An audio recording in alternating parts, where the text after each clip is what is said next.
उदालगुरि जिल्ला बर' दुलाराय बाथौ गौथुमनि गेवलां मेल आं आसलथे गाहाय आलासि नङामोन मेल बेखेवगिरिमोन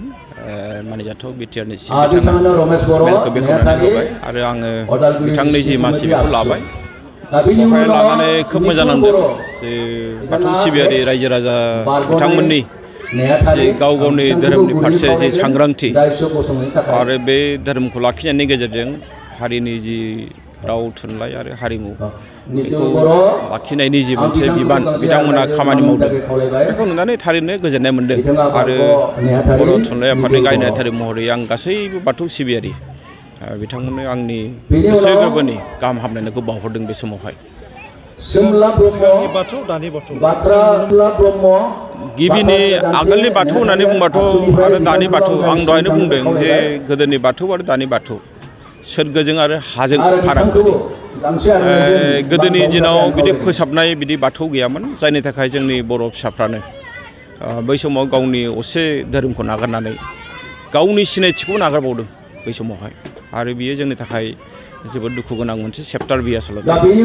दिनैनि दिनाव फैयै फैयै नैबे बाथौ माने गौथुमा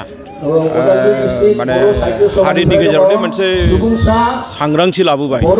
बिनि थाखाय जों बिथांमोनखौ साबायखर बावनांगोन आरो बेल' नङा बर'फोरनि गेजेराव जेसेबां धोरोमारि आफादफोर दं दिनै जोङो बुंनांगोन ब्रह्मआनो होन बा ख्रिस्ट' सिबियारि बिथांमोनानो होन जोङो गाव गावनि धोरोमखौ लाखिनायजों लोगोसे जोङो खिन्थु सासे मोजां बर' हिसाबै जोङो जानो थाखाय नाजानांगोन जोङो गावबा गाव धोरोमखौ लाखिनायजों लोगोसे बे हारिनि रावखौ लाखिनांगोन थुनलाइखौ जों मान होनांगोन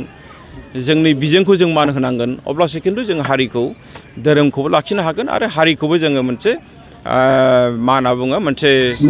मास्टार रेस हिसाबै जोङो दानो हागोन दिनैनि लाइमोनानो गाबोननि हादोरगिरि बे मोनसे मोन्थोर दङ आरो जि मोन्थोरखौ नायोब्ला जों नुयो जिथु दानि लाइमोनफोर जेंनाया बावनो फैदों गिलु बालु जेंना बेनो दिनैनि जि लाइमोनफोर बा सेंग्रा गोहो बा सिख्ला गोहो बिसोरो धोरोमनि फारसे बांद्राय माने गोसो होनायखौ जों नुनो मोना आरो बेखायनो आथिखालनि जायफोर धोरोमगुरु बिथांमोना जायखि धोरोमानो जाया मानो आं दहायबो बुंदों गावनि बिबुंथियाव जे जोंनि धोरोमगुरु बिथांमोना बिराद गिलिर मोनसे दायित्व दं बिबान दङ नङाबा जोंनि लाइमोनफ्रा फैबाय थानाय सानाव खिन्थु आद्रि जानो थांगासिनो दङ बे मोनसे गिलु बालु मोनसे थासारि आरो बेवहाय जों नुदों जे गाहायै दिनै सरकारि भाबै जि जौ दखाननि थाखाय लाइसेन्स होनाय बियार बार बेफोर बांसिन चेलेन्ज आइ आफाया बादा होब्लाबो बिसोर बाहेरायाव लोङै खुमायो जाहै खुमायो बे मोनसे गिलु बालु चेलेन्ज बे बेलायावबो जों दिनै साननो गोनांथि जादों जे गासैबो जायगायावनो जौ दखान खुलिजानायनि परिबेस गैया आसलथे गासैबो जायगायावनो बियार बार खुलिनांगौनि गोनांथि गैया नाथाय जों दिनै नुनो मोन्दों जोंनि मानसिफ्राबो बे बिथिङाव रावबो जेबो बुंलिया बे दुखु गोनां खोथा सना रुफा आरो हिरानि जुवेलारि गाननो मोजां मोनग्रा सुबुंफोरनि थाखाय गोजोनथाव खौरां दासान्दि फुजा बोथोरखाय खम बेसेनाव फानगासिनो MSCB जुवेलार्सआव सना रुफा आरो हिरानि समायना रमायना जोंख्लाबनाय जुवेलारिस